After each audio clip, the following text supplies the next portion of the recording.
England. The name conjures up rolling green hills, thatched cottages, and a nice cup of tea. This is the England we sell to the world, and to ourselves.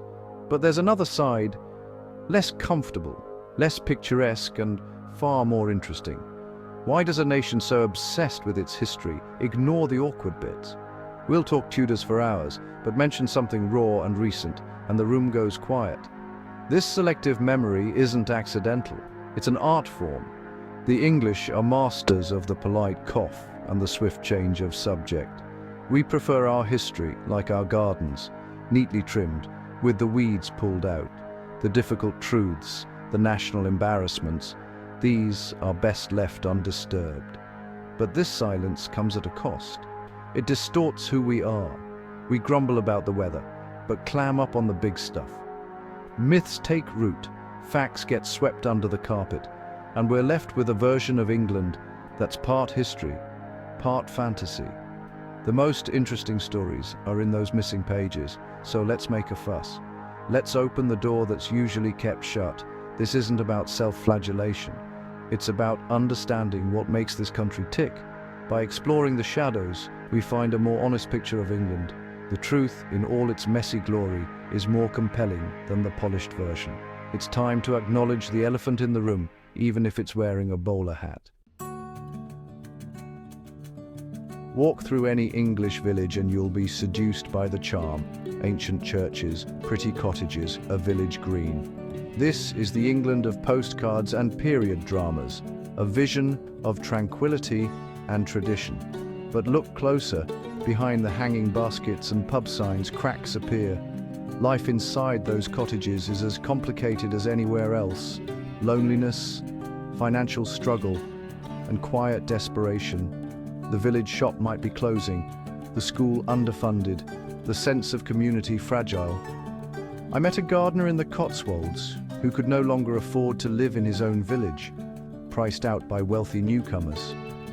His story isn't unique, it's a quiet tragedy across the countryside.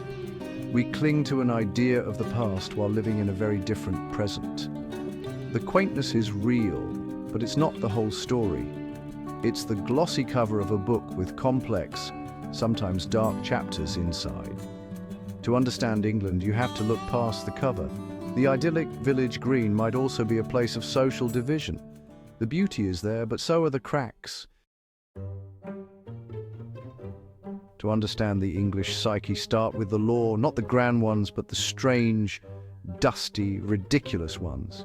It's illegal to handle a salmon in suspicious circumstances. What does that even mean? The law doesn't say. Or being drunk in charge of a cow. Or entering Parliament in a suit of armour.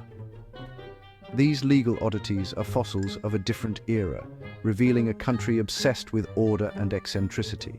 My favourite, you can't beat a carpet in the street after 8 a.m. But doormats are fine before then. These rules show our tendency to solve every problem, no matter how small, by making a rule. We're rule makers and rule followers, even if the rules are nonsensical. This legal clutter reveals our anxieties about disorder and our desire to control the chaos. It's a strange, bureaucratic, and slightly mad part of our national identity. In the early 1960s, Britain was still deferential. The establishment seemed untouchable. Then came the Profumo affair, sex, spies, high society, and lies in Parliament. John Profumo, Secretary of State for War, had an affair with Christine Keeler, who was also involved with a Soviet attaché. Suddenly, it wasn't just about sex, it was about national security. Profumo lied to Parliament. For a while, people believed him. Men like him didn't lie, or so it was thought. The truth unraveled in a national spectacle. The press went wild. The scandal exposed a seedy underworld beneath respectable society. It showed the ruling class as decadent and reckless, not just fallible. Deference evaporated. People began to question authority. The Profumo affair wasn't just one man's indiscretion, it was the crumbling of a social order. It left a permanent scar on the English psyche. It marked the end of an age of innocence, or perhaps ignorance. The public learned to be cynical about its leaders. The scandal became a symbol of Britain's shift from buttoned up to questioning. It was a dark, messy chapter, but a necessary one. You can't understand England without understanding class, the invisible architecture shaping everything. It's not just about money. It's about accents, schools, even how you hold your knife and fork. Everyone plays the game, even if they pretend not to. I once saw a wealthy businessman outclassed by an academic with the right pedigree. The question, "Where did you go to school?" drew a line between them. No matter how much money you make, you can still be an outsider. This obsession with class stifles talent, creates resentment, and perpetuates inequality. It divides the nation into us and them. Many claim the class system is gone, but the evidence is everywhere. It shapes opportunities and limits potential. It's the ghost at the feast, the unspoken truth of English life. Ignore it, and you misunderstand the country completely. England has a phantom limb. Empire. For centuries, a small island ruled vast parts of the globe, yet we rarely talk about the uncomfortable parts. We remember the glorious bits, red on the map, railways, the so-called civilizing mission. But we gloss over the famines, massacres, and exploitation. This selective amnesia creates a national identity crisis. We cling to a sense of importance out of step with our modern reality. The ghost of empire whispers that we're special, that the rules don't apply. Our museums are filled with treasures from around the world, spoils of empire. The debate about returning them is difficult. It means confronting a darker history. This imperial hangover shapes our attitudes to immigration and multiculturalism. The empire brought people here, but their presence is often treated as a problem, not a legacy. We struggle to reconcile a nostalgic, homogeneous image with today's diverse reality. It's a struggle born from our failure to have an honest conversation about empire. The stiff upper lip, showing fortitude, never complaining, is a famous English export. It was forged in public schools and on battlefields, seen as a national strength. But this emotional armor is heavy. The pressure to suppress emotion leads to isolation and silence. If you're taught that talking about feelings is weakness, where do you turn when you're struggling? The English pub is often a place of surface camaraderie, but deep loneliness.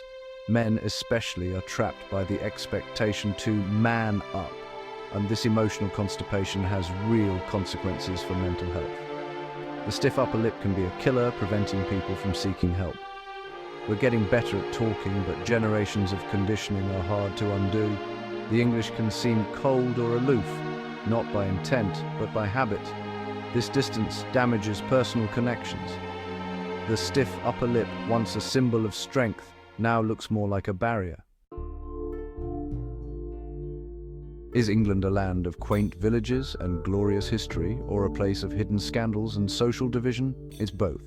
We like simple narratives, but reality is complex and contradictory. The challenge is to hold both truths at once. You can marvel at the British Museum's beauty and still ask how those objects got there. Acknowledging the violence of empire doesn't diminish the art. It adds honesty. The English landscape is beautiful, but also a story of exclusion and environmental damage.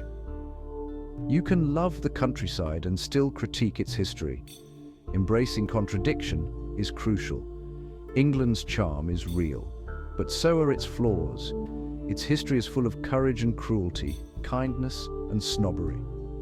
To ignore the dark side is fantasy. To ignore the beauty is cynicism. Real understanding comes from accepting both. England is a beautiful country with a beastly history, a charming place with a troubled soul. Why does any of this matter? Because a nation that doesn't understand itself can't navigate the future. Ignoring the awkward parts, class, empire, emotional repression, hobbles us. Honest self-appraisal isn't self-hatred, it's self-improvement. For the world, Understanding the real England is just as important. The postcard version is fiction, and fictions can mislead. To understand the modern world, you need to understand this complex, contradictory nation. Seeing beyond the quaint facade is essential for anyone engaging with Britain. This isn't about tearing England down, it's about seeing it whole. The stories we don't tell reveal the most about who we are. They're stories of struggle, hypocrisy, and change. These stories give a nation its character and depth. So, look closer. Ask what's behind the perfect village or what's left out of the glorious past. The dark side of England isn't to be feared. It's where you'll find the most illuminating truths.